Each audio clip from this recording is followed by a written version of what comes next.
regardless of how you load it, this is essentially going to be the same as far as the movement pattern goes.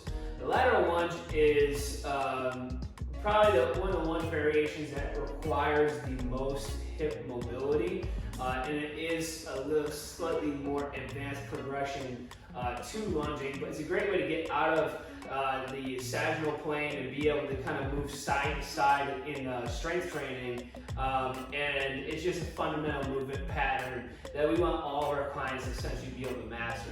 So to start out, I like to do a wide position, okay? So this would be more of a lateral lunge in place, okay? So you're gonna go out nice and wide. I want you trying to go past your shoulder width, essentially. And then from here, you're just sitting back, so you're hinging back, kind of like you're getting down into a squat or a deadlift. So I'm performing a hip hinge, I'm sitting back, and I'm loading this side. This leg's going nice and straight, and I'm going down as deep as I possibly can, trying to keep my chest up, but I will get a slight forward lean in that position. So again, hips back, knees out. I'm lining my knee right over my ankle, and I'm coming back up. Okay, so this is your in place variation.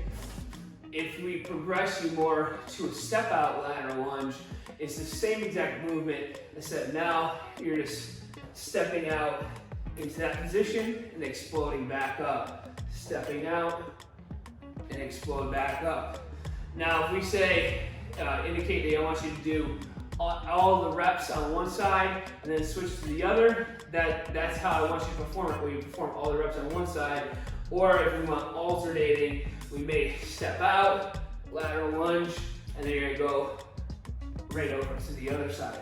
So regardless of how you load that, whether it's goblet, or you have dumbbells or weight down below, whether in the front squat zercher or back squat position, the movement's essentially going to be the same, and that's going to be hips back, push that knee out, sink into that position. You should feel a pretty big stretch in that adductor and the other side of the hip, okay? Now when you sit back, and this side is pretty tight, try to avoid bending of the knee, but try to just sit down as deep as you possibly can while keeping this foot flat on the floor, not rotating out or getting up on the toe.